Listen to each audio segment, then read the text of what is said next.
Hi అండి, అందరూ ఎలా ఉన్నారు? Welcome to Jyothish kitchen. ఈరోజు మనం చేసుకోబోయే వంట గుత్తి వంకాయ అండి. దానికి 1 కేజీ వంకాయ తీసుకున్నాను.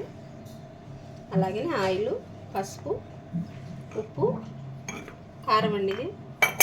అలాగే ఉప్పు, ఉల్లిపాయలు 3 తీసుకున్నానండి. మీడియం సైజ్ అండి ఇవి.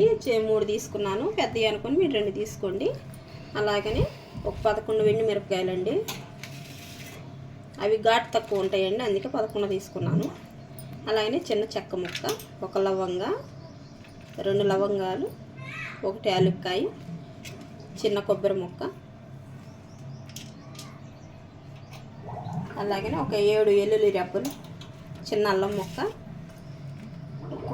ఒక తొల్ల అండి చింతపండు, అలాగనే 1 స్పూన్ పచ్చి శనక్కాయ పప్పు, కొత్తిమీర, కరివేపాకు, ధనియాలు, 1 టమాటా. ఎలా తయారు చేసుకోవాలో చూద్దారండి. ఇప్పుడు కళాయి తీసుకుందాం. స్టవ్ వెలిగించుకుందామండి. అలాగనే కళాయి తీసుకొని ఇవి పచ్చి కదండి, వేసుకుందాం మనం పల్లీలు, అలాగనే ఎండుమిరపకాయ,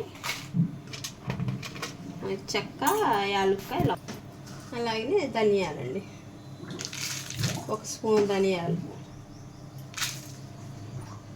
ఇప్పుడు మనం ఆయిల్ లేకుండా వేపుకుందామండి.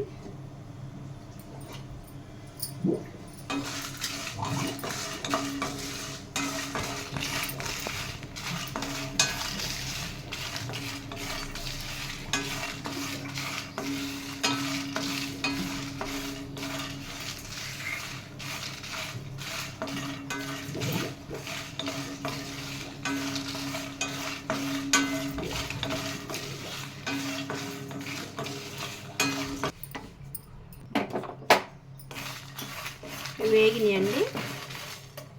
ఇప్పుడు మనం కొబ్బరి కూడా వేసేసుకుందాం, తరిగింది. కొంచెం లైట్ వేడి అయితే చాలు కొబ్బరి. ఆ కళాయి వేడికి సరిపోయిద్దండి. స్టవ్ ఆఫ్ చేసుకుందాం. ఆపుకొని కళాయి పక్కన పెట్టేసుకుందాం. ఇప్పుడు వంకాయ కట్ చేసుకుందామండి.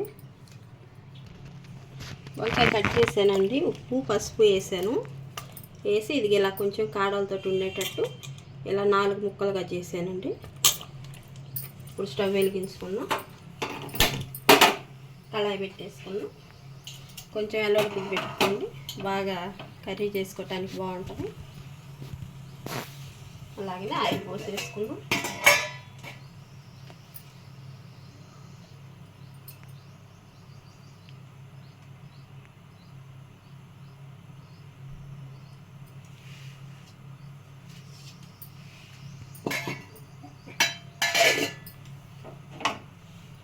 ఈలోపు ఆయిల్ వేడయ్యేలోపు మనం మసాలా వేసుకొచ్చుకుందామండి. అల్లం చిన్నులపై కూడా ఆ వేపిన వాటిలోనే వేసుకుంటున్నాను. కొంచెం వాటర్ వేసి మెత్తగా పేస్ట్ అలా వేసుకోండి.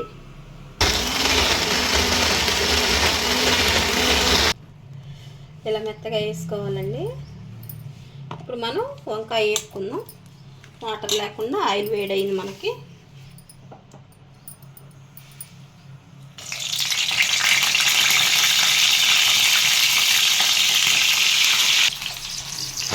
కొంచెం ఇందులోనే మూత పెట్టుకోండి, చిన్నుతుంది నూనె. అలాగే సిమ్లో పెట్టుకొని ఒక 5 నిమిషాలు మూత పెట్టి మగ్గించుకోండి.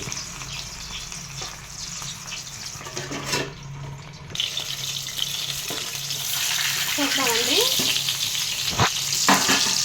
మనకి ఇప్పుడు ఇలా వేడి చేసాలి. ఇప్పుడు తీసుకుందాం మనం.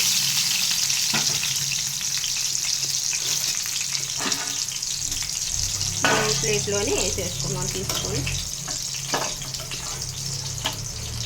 మనం హైలో పెట్టుకుందాం స్టవ్. ఉల్లిపాయ వేసేసుకుందాం.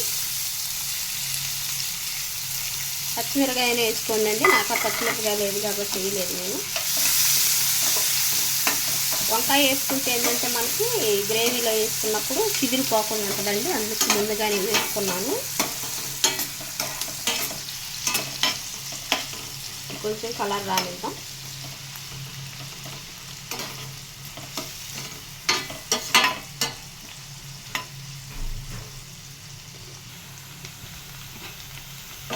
ఇప్పుడు వేగినాయి కదండి.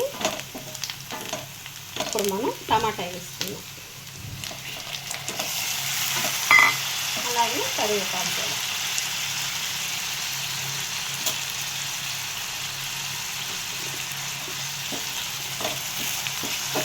కొంచెం మెత్తగా మగ్గటానికి కొంచెం ఉప్పు వేసుకుందామండి.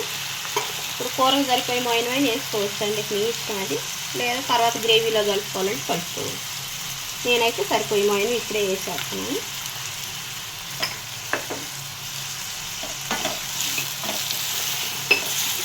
అలాగనే కొంచెం పసుపు.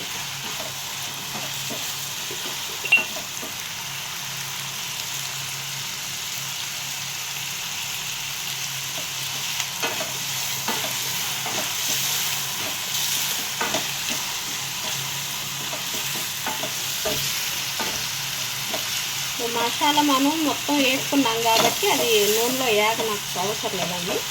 మన మామూలు కుక్ అయితే సరిపోయింది.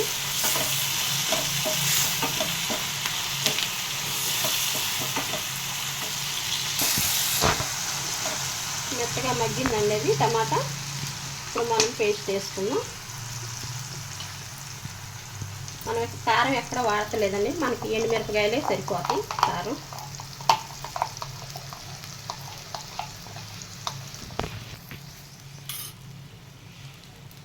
అలా సిమ్లో 2 నిమిషాలు మగ్గనిద్దామండి.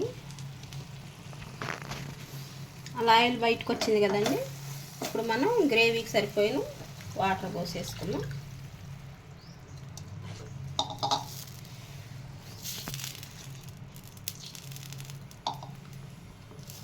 ఇంకొంచెం పడతాయండి, వేస్తాను నేను. ఇలా సరిపోయిద్దండి. ఇప్పుడు ఒక ఉడుకు వచ్చిందాక హైలోనే ఉంచుకుందాం స్టవ్.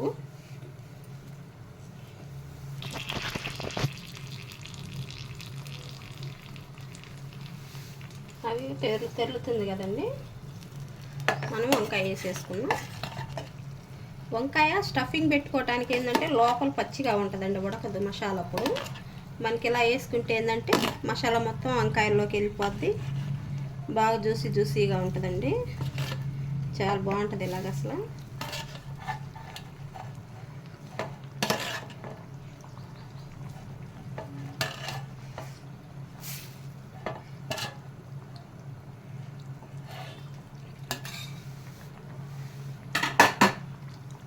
ఇప్పుడు ఒక 2 నిమిషాలండి. తర్వాత మనం మూత పెట్టేసుకొని ఒక 5 నిమిషాలు సిమ్లో వదిలేద్దాం. అప్పుడు మొత్తంగా వాటికి నీటికి పట్టిద్ది మసాలా.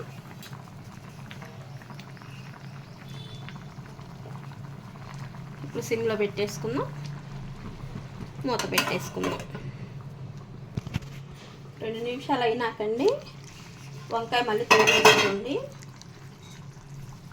ఎందుకంటే 2 వైపులు బాగా మసాలా పట్టాలి కదా. అంటే ఇలా వెల్లడుపు గిన్నె అయితేనే వేసుకోండి, లేదంటే ఇక అంతా నిండిపోయే గిన్నె అయితే అవే ఉడికేస్తాయి అనుకోండి.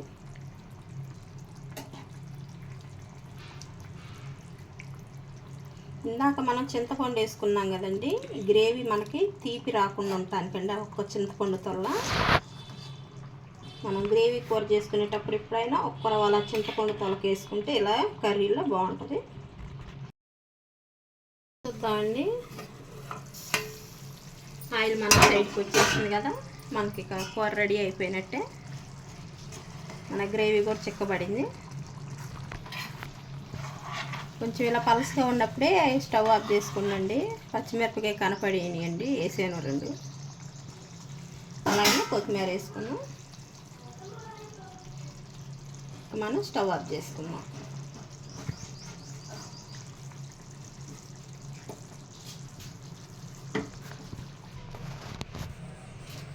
అయిపోయిందండి గుత్తొంకాయ కర్రీ.